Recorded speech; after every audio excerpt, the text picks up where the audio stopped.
Last time on Improv Tabletop, our heroes, Farf, Gazlet, and Xenomopius, had just finished cleaning up a bit of a mess in the vents behind the office, where a large contingent of stank rats had set up camp and were stanking up the entire place. They got back to the office after being victorious, and they discovered a little note saying that, hey, we're out of the office at the moment, but the audit's going to start in 15 minutes. So Xenomopius and Gaslit were like, well, how can we make Farf seem like he's worth something? So they decided that if they could get the pretzel guy to give Farf some accolades, it might be impressive to Farfenluggen Sr. But in order to impress the pretzel guy, they got to get some of that cheese, some of that good curdled lactic stuff. So they decided to call in a favor from Xenomopius' old friend, The End, who back in the day they had raided the planet Earth after the Great Lactic Flood and stole all of the cheese, brought it back to the space station. So they went down to the seedy part of the space station, got a whole bunch of cheese from The End to bring to the pretzel guy, but after crashing into the side of the space station where the pretzel man was, killing a bunch of people, dropping off the cheese for the pretzel man, they headed back up to the office where Farfenluggen Sr. was already there speaking to Corellatron. And after proving that Farf had this little pin from the pretzel man, they were able to convince him that maybe Farf is worth something. And so Farfenluggen Sr. said, all right, give you one last chance. Farf, you got to lead an invasion, got to prove you're going to do a good job, and if you do well, I will let you all survive. If not, explosion, death, stomping hammers. Bad times for everybody involved. So, what is going to happen on this invasion that Farf is in charge of? Are they going to do a good job, or are they going to die? Let's find out here in our thrilling conclusion in the world of The Office Space. What's shaking, everybody? You're listening to Improv Tabletop, the Fate RPG actual play where we make up everything on the spot. I'm Ned Wilcock, your host and GM, and today I'm joined by... Christian Randall, the Sonorous. McKenna Steele, the Flautist. Connor Douglas Wood, the flautist, then the also flout man. What does that word mean? A flautist is a person who plays the flute, which Connor actually does. Yeah, I knew that when I said it. Well, you know, we can all aspire to be flautists. Yeah. If you're not a flautist today, maybe you can be a flautist tomorrow.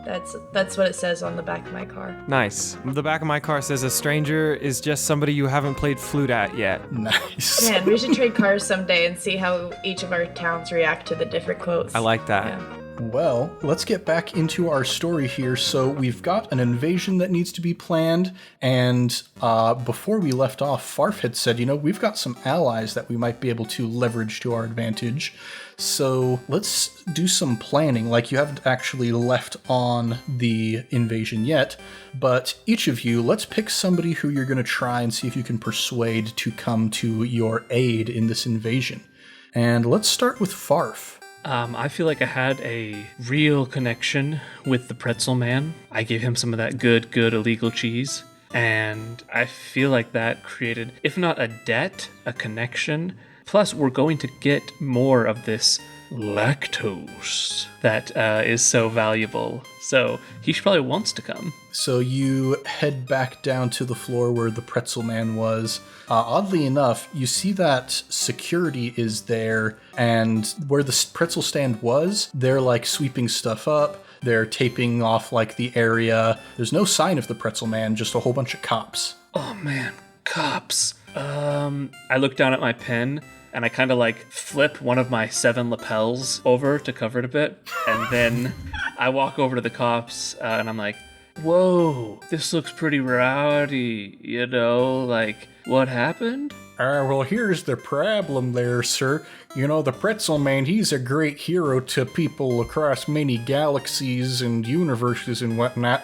But the problem is illegal cheese is illegal cheese, and man, somebody just like dropped off a whole crate of illegal cheese, and the pretzel guy was just like, okay, this is mine now, so we had to put him in the brig. But what about all of the people that were killed right before he got the cheese? I thought that might have been a more pressing matter for the police to take care of, no? Yeah, well, we got some of our guys are out there looking for this mass murderer at the moment. We don't have any really good leads on who it might have been, because, you know, most of the people who were there to witness are dead. The pretzel guy wasn't saying anything because the pretzel guy is an honorable criminal, but we're hoping to figure out who it is that just completely obliterated this entire row of people so that we can bring that individual to justice. Well, if it is alright with you, I am the lead assistant manager of this branch, and it is required to gather up people for a invasion, for this planet that we are going to invade. And unfortunately for you, we are going to need the pretzel man to help us on this invasion. So if you really want to go ahead and talk to the big man upstairs about this and how we don't have access to his star invader, be my guest. But as assistant manager, I believe that I have to take him out of your custody. That's a bit of an intimidating move that you've just made. I'll say roll to attack. That seems forceful, perhaps, to me. And he's going to defend cleverly. I'm going to use my inspirational notes to inspire me with some of the speeches that past people have made and use that to help my speech and add to what I rolled because it was okay. Yeah, so you're like giving this discourse with the policeman here, and you like flip through your book and you're like, oh yeah, that's what we're supposed to say when we're trying to, you know, do criminal relations and that kind of stuff. So yeah, you can get a +2 using your stunt. Okay, it's a +3. This guy got a +2. Oh, I'm so glad I did that.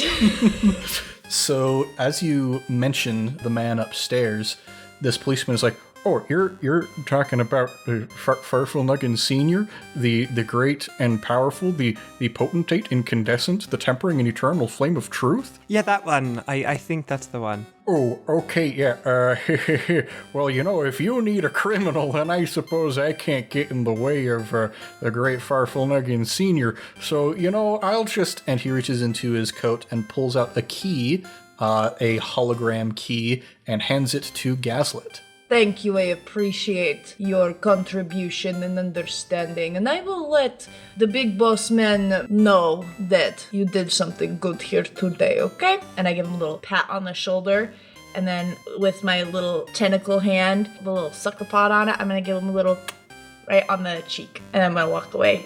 And as you're walking away, he just goes, oh, thank you so much. I'm going to ignore whatever it is that you're gonna do with that, because I don't want to get involved in this anymore.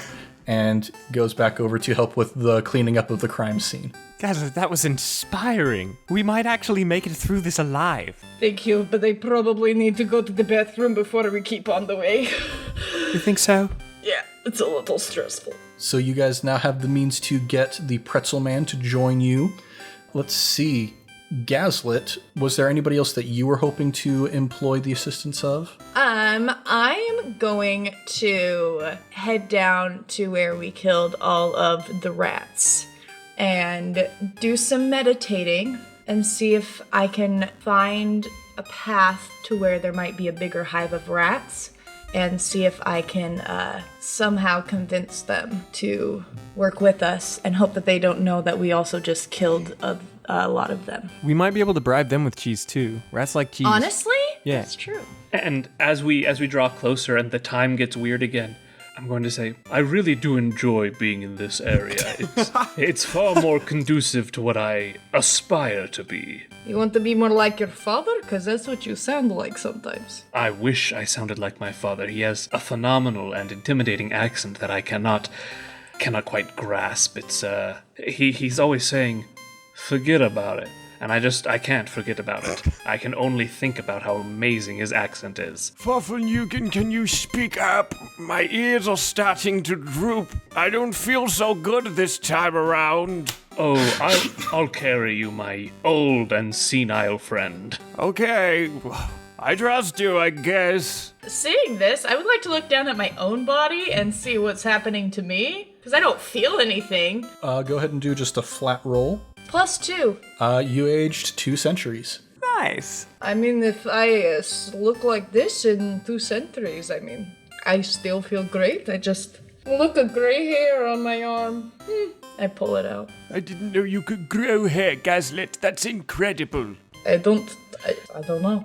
I don't either. Your body's so weird to look at. It's just, that's what I mean. Thank you. I smell stank rats.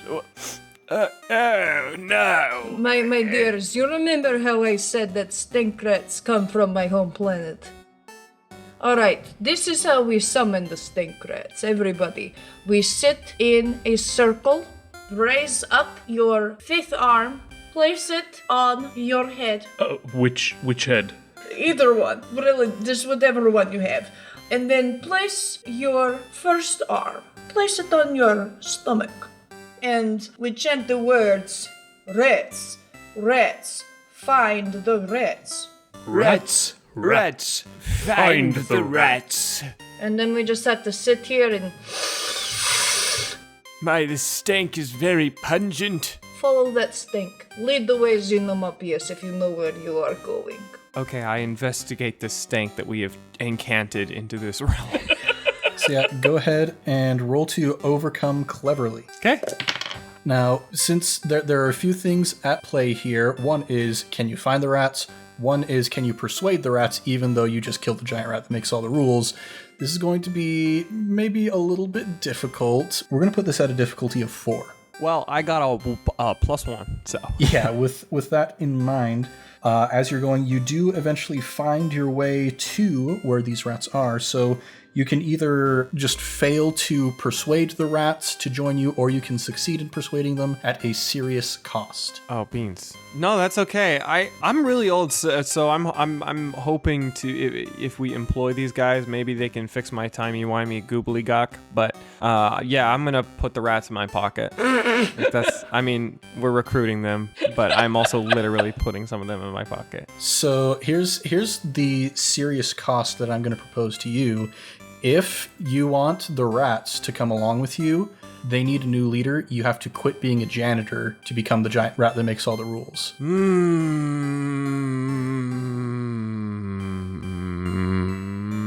Okay, I look down at the little rat crown on the floor, and then I look at my mop in my hand, and I say, Gaslit, catch! And I throw the mop to Gaslit, and I put on the little rat crown. What? I put on the little rat crown. I choose rat. I have abandoned janitor and chosen rat. A single tear drips from each of my eyes, so the water table in the room raises by like 3 feet. And I look at this fallen hero, this idol of mine. I wanted to be a janitor like him when I was younger, 2 or 3 centuries ago. And it's heartbreaking to see such a fall from such a great height. I know it must be done, and I know we need these little rats. Plus, I think it would be cool to make all the rules. As cool as being a janitor was, it's been too lonely. I am old now. I understand the way of the rat. So you have your rats. You have your rats who are going to help you with this invasion somehow. And after you are done with the invasion, you have to live in the rat realm for the rest of your days. But we're going to worry about that later. I accept this lot. Xenomopius. It's Xenoradius now, I think. Xenoradius. So Xenoradius, since you still have one more mission to complete before you have to seclude yourself in the rat realm, who would you like to try and recruit to join you on this invasion? Well, I think if this do be me ends, I may as well go to the one in charge. Just go get the end. All right. Yeah, so you've got the Stink Rats, you've got the Pretzel Man. You start heading to the seedy underbelly where the end is located. What is your argument that you're going to use to try and persuade the end to join you on this journey? Okay, I'm going to approach this incredibly powerful entity and say, Oh, and we've seen many, many stars die together. We've cleaned up the messes of countless failed civilizations, and today's the day I have hung up my mop, so that young Farf can finally rise to his potential and become the conqueror he has always meant to be. But I must leave this realm behind. I ask you not for your power, but for your friendship, that we might conquer one last world together, for old time's sake, as I leave this life behind. All right. Yeah, go ahead and roll to overcome with forceful then. Ooh, +3. +3. All right, the end looks at you and you see a single red tear drip down from the shroud and land on the ground. And the end goes, "Well, but I'm sorry to say that you have to live in the rat realm for the rest of eternity, but at least you're doing a good thing for a good person while you're doing it." And he kind of pats you on the side of one of your faces with that hand, that all of the digits of the hand have countless numbers of joints on them. That's really intimate. So the end prepares his battle cruiser. So you've got your allies now to help join you in the invasion of this planet that is very similar to the Earth. We're going to call it the birth. No, that's not a good word. We're going to call it the Firth. Cool. That's a town in Idaho. We're gonna call it the Colin Firth. We're going to call it the Mirth because it's a happy place. The mirth. Yeah, let's go conquer the mirth. So you guys get in your spaceships and you start heading off towards the Mirth at light speeds. And when you arrive, you come out of hyperspeed and you can see this planet, this wonderful little blue and green dot, white clouds circling over the surface of it. And it is time to invade this place. Okay, so like Gaslit, I know you've got literally the book on doing invasions and stuff. Yeah. So from what I remember from my training, it's usually like a multi-century thing where we grab a few of the bipeds, stick some stuff into their orifices, and then we grab some of the quadrupeds, steal their milk, and then eventually we land with enough information. But I really want to impress my dad. Is there any way we can expedite this process? Let me go ahead and check something on the computer of our ship. Alright, let me pull this up on the computer real quick, and I'm going to type in all the species that we have located in our lab that we have found. Kind of like the guy in Guardians, where he's got like all those cases. Oh, the collector. Yeah, The collector. Cool. And I'm gonna see if we have any from Mirth that we have collected data on at all. Like if we have been in this sector at all. Yeah, go ahead and roll to overcome with clever. Oh, that's a +6, baby. Wow. Oh, I don't mean to brag, but I drank some watermelon lemonade and it's really coming in handy with blood. There we go. This is a plug for Aldi. There are no Aldis where I live, but if there's an Aldi where you live, go ahead and buy yourself some watermelon lemonade. Go and bring a quarter. Yeah. So with a roll that good, this planet being so similar to Earth, you have like an entire step-by-step log of exactly everything that they did to invade the Earth originally. Even the stuff that Xenomopius, he was part of that invasion, but he didn't know everything that was going on because he was more on the janitorial squad. But you've got like every individual challenge that had to be overcome in order to invade the Earth. And the Mirth, being so similar to the Earth, you figure, okay, we just got to follow these similar steps and we should be good to go. Gaslit, are you telling me that we could create a second lactic flood? Revenge of the Lactate. Well, I mean, that's one way to cultivate the most valuable resource on the planet, and it would certainly expedite the process. And we have you here, one of the original instigators of the first flood. We have the end with us. We have the stank rats. With their powerful sense of smell, they can find all the lactate on the planet, and then They can age it to perfect cheese, too. Let's not forget that time stuff that rules. I got really excited about the cheese. I'm sorry. This is my last invasion. I got jitters. I'm sorry. this plan is perfect. You're right. Wow. And then the pretzel man, he can go ahead and taste it, and once it's the perfect aged cheese, we're set. You're set. My dad's gonna be stoked. All right. Looking at the plan, it looks like they started their invasion in 5 main locations. The first one that they started in was a place called Washington. Right, the Delta Quadrant of the Washington, yes. Yes. Yes, that's where they keep the loud leader. The loud leader, yes. So they began partially there. Another place called England, as well as one in Egypt, and another one called Kahane. That one's China. Like the big wall in Kahina. The big wall of Sihaina. It's pronounced Sihaina. Sihaina. Oh, right, you were there. And the last one is Moscow. In perfect Russian, Moscow. Moscow. All right, so this is a good place for us to set up a challenge. We've seen a lot of conflicts so far in Fate, but in Fate they also have something called a challenge, where if you're trying to accomplish something that has multiple steps, you define those steps, and then you roll for each one to see how well you do if you can accomplish the entire challenge.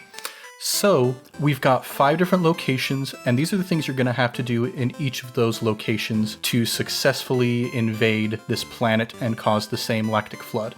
So, Washington, D.C., you're going to have to kidnap the President of the United States, Yes. who on this planet happens to go by the name of Richard Milhouse Nixon. You know, it's very close to the Earth, so that's just his name. So when you go to England, you're going to have to steal Big Ben so that you can use it as a projectile during the next phase. And that phase is that when you get to Egypt, you have to kill the Sphinx, the Great Sphinx of Giza, because it's going to come to life and try to protect the planet from being invaded. So you're going to have to use Big Ben to kill the Sphinx. After you've killed the Sphinx, then you can get into like the really, really big sort of process of actually causing the lactic flood. When you get to China, you have to ignite the Great Wall, and that is going to, in a thermite-like reaction, allow you to dig down beneath the surface, and that is going to be enough for you to crack the Earth in half. The Mirth in half, rather. This is a different planet than the Earth. And so after you have ignited the Great Wall and begun to split the Earth in half, the natural reaction of all cows during the apocalypse is to try and put out the fire. So they just naturally, as kind of a reaction to all this crazy stuff going on, are going to release all of their milk in an attempt to save the Earth. And where are the most cows in the world? Moscow. Obviously. Yes. So, just to recap what we're going to be doing. Step 1, kidnap the President of the United States. Step 2, use his influence to help you steal Big Ben. Step 3, use Big Ben to kill the Sphinx. Step 4, ignite the Great Wall to begin the apocalypse. And step 5, collect the milk from the lactic flood as the cows try to save the world. This is our challenge. Got it. So, each step along the way, you guys have your friends. Each of those friends is going to give you a free invoke that you can use to help you with these skill challenges to try and invade the Mirth. So when it comes down to it, one person is going to have to make the roll to see if we can succeed in that particular facet of the challenge, but you do have those resources of your friends to help you out. So, we begin with you guys descending down above Washington, D.C., over the White House, because we've never seen aliens flying down over the White House before. It's true. But yeah, as you are descending down upon the White House, you can see that President Richard Milhouse Nixon is currently giving a press conference in front of the White House, and he's just repeating over and over the words, "I am not a crook, I am not a crook," etc., etc. So, how would you like to kidnap Richard Nixon? I have an idea. I think we're already going in with the loud route. So we pull up in our Confederate cruiser and we're like, Richard Milhouse Nixon, For your crimes against this soon-to-be dead planet, we sentence you to being kidnapped, and then we just use our technology and take him. All right, so you just come straight in. The citizens of the United States are not necessarily prepared for the technology that you have to aid in those abductions, so this isn't going to be the most difficult check, especially because you're kind of coming out of nowhere. So I'll say roll to overcome with flashy against a difficulty of 3, let's say. Actually, let's make that 2. Ooh, +3. Nice. So you reach out with the tractor beam, and Richard Nixon looks up and he sees the light begin pulling him up towards it, and he looks down towards Checkers the dog and he says, "You're in charge now, bud. Take care of this place." And he just gets sucked up into the ship, and you guys have Richard Nixon as a prisoner now. I think the Mirth is in better hands now, or better paws, sorry. Okay, so I guess we head to Europe. yeah, phase 1 is complete. You guys have a Big Ben to steal now. So, with the help of the Pretzel Man, I would like to, using the most powerful substance in the known universe, duct tape the president to a wheelie chair. And between the two of us, we push him back and forth as our form of torture. And we're just saying, "You've got to help us take down Big Benjamin. We have to take Big Benjamin away from the ancient one, the queen." And so I'm going to use the years of hero experience that the Pretzel Man has, because he knows what it's like from the other side. So he's obviously very good at intimidating and doing things like that. So using the Pretzel Man and our interrogation techniques, we're going to intimidate the president into America-ing Big Benjamin away from England. All right, so you're putting on this big old display with the chair that you're pushing him back and forth, this big old spectacle. So I'll say roll to attack President Nixon with flashy, and he's going to try and defend with sneaky. I mean, it's got to be sneaky. He's tricky dick. Yeah, if there was a greasy stat, maybe that, but next best thing. I'm going to do... You say I get a free invoke? Yeah, you can get a free invoke with the help of the Pretzel Man. All right, as per usual, I'm going to do the star thing and re-roll instead of taking the +2. For a 4. President Nixon rolled a 3. Dang, Prez. Yeah! Eat it, President Nixon. Yeah, eat it, Richard. I hope my dad listens to this one. His name's Richard. So you're pushing President Nixon back and forth between you, and he says, "Now wait just a moment. I've been wanting to get back at that old witch for years and years and years. This is the perfect opportunity to prove the supremacy of these United States over the old queen. I am going to distract them so that you can take Big Ben without needing to worry about all the bobbies down there." Guys, you got the right guy for the job. Let's do this. Can we just drop him off? Like, chuck him in a window to the palace? Yeah, you go like you strafe Buckingham Palace, and President Nixon, he's got a parachute on, and he just leaps down through the hatch of the tractor beam He halo jumps. Of course he does. and just goes shattering through the window into the main court of Buckingham Palace. And you guys see all of the palace guards, like these little fluffy microphones, go rushing into the palace, leaving Big Ben completely unguarded. Oh my gosh. Okay. All right, bring him up, boys.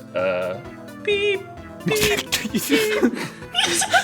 Anti-gravity yet? Yeah, so you have to be a little precise because you got to load Big Ben into the main cannon. So you land on it just precisely enough so that when you fly off, Big Ben is all locked and loaded and ready to go. Cool. Which means it's time to head to Egypt. Who wants to head out the destruction of the Great Sphinx of Giza? Can I do it? Yeah, boy. I brought my friend who's really good at unmaking things. Go for it. Okay, so I'll just I have the rats with me because I think they follow me everywhere now that I'm wearing this little baby rat crown. But the main focus of this is my buddy the Inn. So we approach this ancient guardian of the planet who has been here since the dawn of time itself. And I should note, with the records that you got from the former invasion, the Sphinx was placed there by a rival invasion company.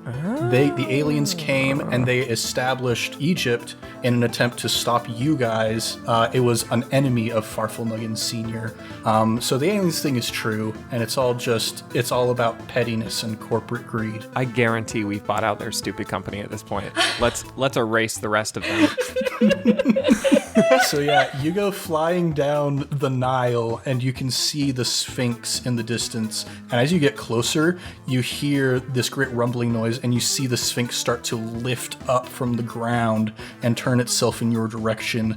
This large feline body with a human head, and it begins bounding towards you as fast as it can. Okay, well, I look over to my friend at the end and I say, well, you know what to do. I'll provide you with what I can. And I start systematically, I'm just going to sacrifice some of the little stank rats I have with me to give sustenance to the deep evil hunger that the end has, so that by the time the Sphinx is upon us, you just kind of, Yes, of course.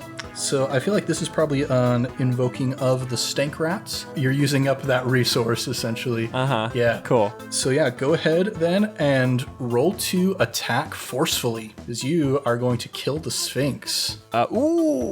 I got a 0. That's with my +3 to force. Can I reroll? Is that a thing? Yeah, you can use your free invoke from the stank rats, or you can spend a fate point to get a reroll. Oh yeah. I'm gonna invoke my stinky little rat boys and try again. All right, come here. We're gonna sacrifice more, you guys. It didn't go well the first time. All right, now we got a +3. The Sphinx rolled a natural -2, only bringing it up to a +2. Oh my gosh, guys, we're only winning by 1 every single time. Yeah, you guys are just skimming by the hair of your many countless teeth. But yeah, you come in and the Sphinx leaps towards you and opens its mouth to try and take a bite out of the ship, and exactly at that moment, the end has finished aiming and he turns to Farf and goes, "Saw you, bud?" And you push the button, and Big Ben goes straight down the Sphinx's throat to its very core, and there's a massive explosion as stone goes flying in every which direction. And the last defender of the Mirth has been defeated. Those guys have been officially liquidated. I mean, those guys have been officially liquidated, I say, in character. All right, now who wants to take over the ignition of the Great Wall of China? I do. I want to do it. Okay, so we get there, and what I'm probably going to do, I'm gonna pull out my book that also has information on the ship. And I'm going to read up on the wiring a little bit. And I'm going to wire all of the cannons on our ship, like our blasters, to line up in a line. And so we'll just blast the wall as we go along and fill it with a little bit of extra stank oil from the stank rats, so it has a little bit more juice. Yeah, so go ahead then and roll to attack the Great Wall. Since you are using your inspirational notes to gain information about the weaknesses of the Great Wall, I'll say you can attack with Clever. The Great Wall isn't going to put up active opposition because it is a wall, but your passive opposition that you're going to need to fight against is going to be a difficulty of 2, mostly to just maintain the course. Well, I got a +5, baby. Oh, that is success with style. That wall doing a great fall, baby. Dude, Connor, I'm going to give you a fate point for that because it made me happy. Yes. Yay! So, yeah, you have succeeded with style in attacking the Great Wall, which means that you can go ahead and reduce that damage by 1 to get a boost if you would like to, or you can just have it be the full damage. Yeah, I want that. I'll reduce the damage. Okay, so the boost that I'm going to give you is called The Art of War. Like it. It's one of the chapters in your book of inspirational notes. Can it just be fully a picture portion of the book? It's actual art of war. It's just like engravings of people fighting. Every now and then there's a boom, pow. Nice, I like it. So yeah, as you go along the entire length of the Great Wall, the entire thing goes up in flames, and you can see as you get some elevation, the magma starting to roil up from beneath the surface through the Great Wall, and you can see that crack beginning to split and to widen, and that crack begins to continue around the entire circumference of the Earth. The Mirth, rather. This is not our planet that is being destroyed. That was already destroyed a long time ago. But you can see now the Mirth begin to just split in two, and the two halves begin to kind of rotate and grind against each other. So there's only one step left. You hear, even from this distance, up in the top reaches of the atmosphere, a massive collective moo as the cows decide that it's time to try and save their planet with one last-ditch effort. Farf, time to stick that landing. I'm going to, in full Space Hollywood style, strap on my Flarben. I'm going to say, all right, guys, we started this as a team. Let's finish as a team. And I'm going to say, Gazlet, hand me that mop. And I'm going to plug the mop into my Flarben. Snap. Oh, man. And then I'm going to say, all right, I'm going to need you to give me that book, too. And I'm going to take the inspirational notes, and I'm going to put the mouthpiece over my one of my mouths, and I'm just going to, as we approach the cows, I'm going to start reading through the amplification of my Flarben and the power of the mop. I'm going to read them their rights as they start dying.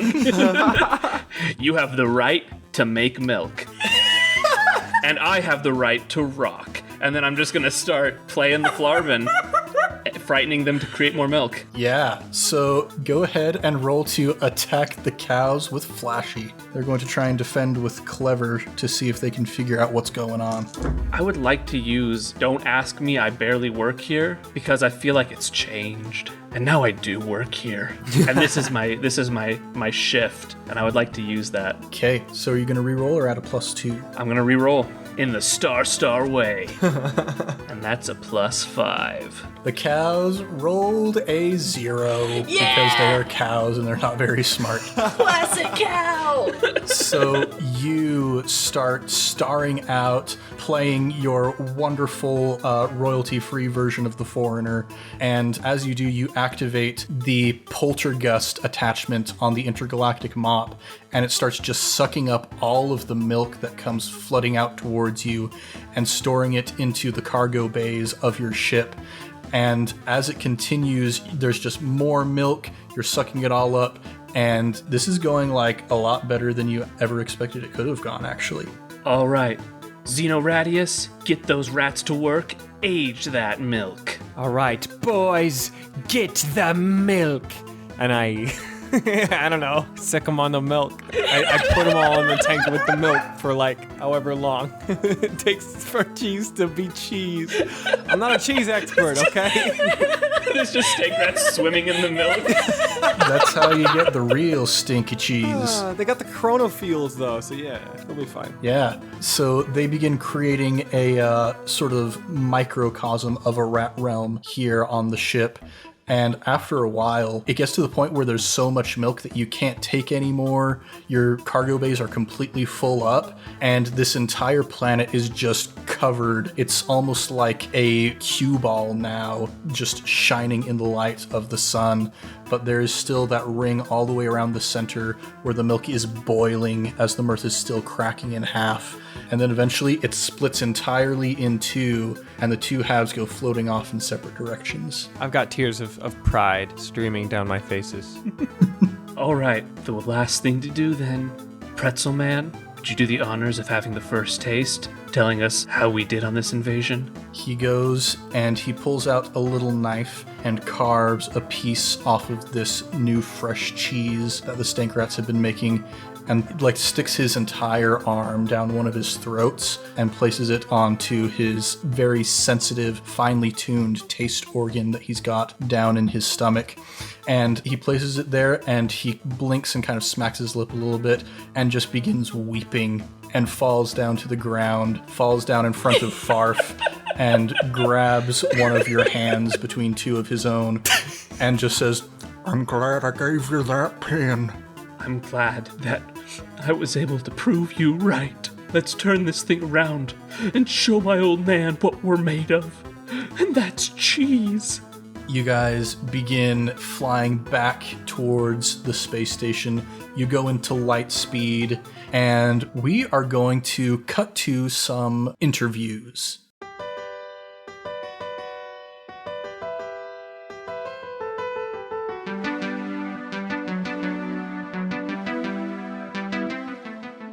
After you have concluded the report to Farfalnuggin Sr., we're going to start with Gaslit, actually. What has happened to Gaslit ever since this successful invasion? I've decided that I don't really want to move up any higher in the company. It was offered to me, but being able to serve in this position, I've realized has brought me quite a bit of joy. And I would like to stay and probably train all of the new members to make sure that they know what it means to work for our company. And I have written my own inspirational notes now. I've worked on them. They're turning out pretty good. I need to get them edited really bad because sometimes my words are not correct, but it's not too bad. I have a few offers. So I'm very proud of my little group here. It's probably my favorite day. Farf, what has happened to you since the conclusion of the invasion? I definitely feel like I grew up a bit after this experience, especially after the aging and de-aging process kind of settled down into a happy middle ground. Sarah and I got together, which is great, you know. I've had 38,000 kids so far, so that's looking up. The first batch hatched really well and everyone seems happy. Tell you what though, my dad's been crazy, you know, ever since he found out he's a grandpa. It's really mellowed out a bit, which has kind of let me come into my own. Definitely committed quite a few more mass murders since my initial one there in front of the pretzel stand. So yeah, it's just definitely a formative experience that I got to share with you guys. So thanks for being here to record all that with me. Xenoradius, what has happened to you? Yes. My name tag now says Xenoratius Ratin the Rat instead of my old name. Here I am in the rat realm, in my new rat body. This used to be formerly known as the Stank Rat realm, but I've changed things a little bit. We're going by the Swank Rat realm now. I wanted to call it the Clean Rat realm in honor of my old ways, but here I am now, and Swank Rat sounds better. Anyway, I forgot my old life in its entirety. I am a rat now, so I only remember the last 12 minutes. But sometimes I hear the names Gaslit and Farf in my deep, deep nightmares, and I long for knowing whose names they are. Oh, well, I've got some rat business to do. Here I scurry off now. Hey, hurrah! He's disappointed in himself. No, this is the happy ending. This is the good ending. This is what Xenomorpheus wanted to do. To be a rat. This hurts! Oh my gosh. And the camera now has Corellatron sitting up in the office, and Corellatron goes, I have decided that it is time for me to move on to different things. I have done a good job here, but I am leaving it in different hands. Better hands.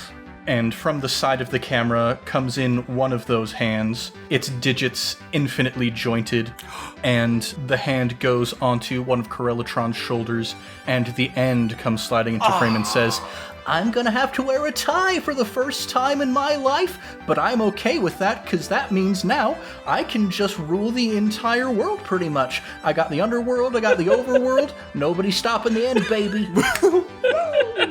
And so it is that with the end, we come to the end of our story here in the world of The Office Space. Thanks for listening to Improv Tabletop, everybody. We'll be back next month with more adventures in a brand new setting. If you want more, go ahead and subscribe, maybe even give us a review. We would be just as happy as Richard Milhouse Nixon just finally sticking it to that stuffy old queen if you would go ahead and give us a positive review on the podcatcher of your choice. We're also on social media, Twitter, Instagram, Facebook, TikTok, all of those places at Improv Tabletop. So if you'd like to suggest either a setting for us to play in or an aspect for one of our characters to use, you can tweet about us, you can comment on one of our posts using hashtag ImpTabSetting or hashtag ImpTabAspect, and we love to hear if you have like questions about improv or about the games. We'd love to give you some answers and respond to you, because I love engaging with the audience. It's something that touches my heart and makes me really happy to see that you're enjoying what we're doing. Also, we have an email address, improvtabletop@gmail.com, if you just want to like reach out to us. But let's go ahead and do a round of plugs then. As always, we've got our sister podcast, iCast Fireball, a D&D 5e actual play, and it's going super well. I'm loving the story. Great times with great people. The other thing that I would like to plug, though, we've mentioned a couple times during the plugs, Connor's co-host on The Good, the Rad, and the Spooky, Vale McComb, who is also my personal nemesis. We would like to offer some words of congratulation to Vale and the rest of the team behind Your Servant Mephistopheles. It is a modern adaptation of the classic play Dr. Faustus. And if you are listening to this episode on the day of release, that means tomorrow is the opening night of this play. And later this summer, they're going to be performing that play at the Edinburgh Fringe Festival in Scotland. Which awesome. Is one of the boldest and craziest things that any of my personal friends have ever done. So props to Vale, props to Elson M. and Braxton. Hope it goes well for you guys. Christian, what you got going on? Oh, well, that is incredibly exciting. Mine is probably a little bit less exciting to most people, but it is something near and dear to my heart. This week, I'm going to plug Turtles. I love Turtles. Always have, always will. Big fan of tortoises as well, but gotta say Turtles are gonna be my favorite. Leatherback. Absolutely. Leatherback sea turtles. Tell you what, cute as a button when they're babies. Just these little black specks in the sand. Kind of got this elongated almond-shaped shell. But when they get big, boy, over 7 feet. And don't ever touch a wild turtle. It's usually illegal anyway.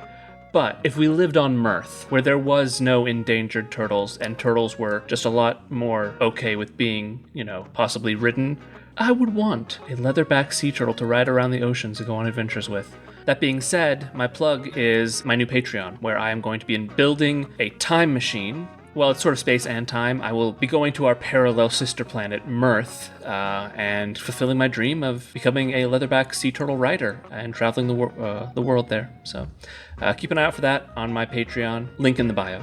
The Ghibli vibes that I'm getting from that are pretty top-notch. Yeah. McKenna, what you got going on? Okay, so I don't know. I think this is pretty important. Definitely, I wish I was in Scotland for it, but by the time this comes out, it will have been my birthday.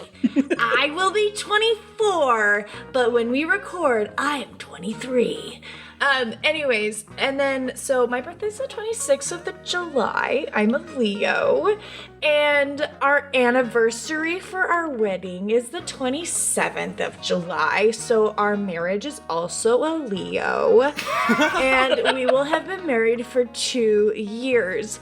Big number 2. So I was thinking, with having these amazing holidays so close to each other, I have grown in my home lab a plant that whenever you first plant the plant, it will a year later produce a full-grown cake for you to eat. And because it is a plant, it is vegan friendly. And it's just this beautiful cake, we can go in and fix the seed to grow into what type of cake you want, if you want chocolate or strawberry or funfetti. So we are going to be planning it for the first time this year, and we'll follow up next year and let you know if it worked. So if you want to donate, my Venmo is... I think her Venmo is CDWINGA.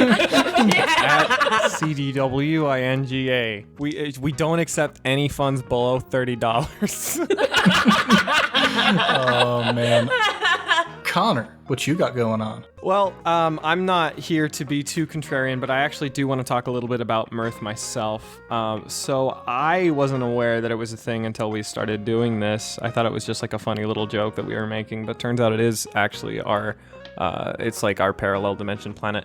So I was doing a little more research, and it turns out that these sea turtles there are actually an invasive species, and they're incredibly dangerous to the ecosystem. So I've started a Patreon to dump all of Earth's straws into Mirth's ocean so that the ecosystem can start to naturally rebuild. If you like to access that, you can use McKenna's Venmo. It's CDWINGA. Again, don't send anything below $30. Guys, thank you so much for joining us here in the world of the Office Space. I'm Ned Wilcock, your host and GM, and I've been joined by... Christian Randall, the Vengeful Turtle. McKenna Steele, your number one fan. Connor Wood, rat. Much love and stuff. We'll catch you next week on Improv Tabletop.